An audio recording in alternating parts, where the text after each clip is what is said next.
This will create a feeling of movement. And what's it going to do over on the right there? It's going to start literally do that. And when you paint it, if you can do it, if you've got the space and a big brush, try to sort of, don't be formal about anything. Just sort of get it on there, and it'll express itself in the painting. Right. So over on the right hand side, I'm going to start to use a bit of ultramarine. Now, if it wasn't already on my palette, I probably wouldn't. But as it's there, I'm going to use it. Now, not only am I going to use ultramarine over that side, I'm wondering whether to put some red into it to make it a little darker. Let's try that. If you don't try it, you see, you don't know.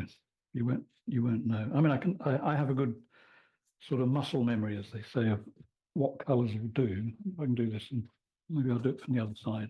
Obviously, ultramarine blue and red, it's going to get dark. Like, okay, so let's just put a few, keeping that curling feeling sort of going. And it's all mixing with that stuff that I put on there earlier. So I don't have to think about blending it into something different.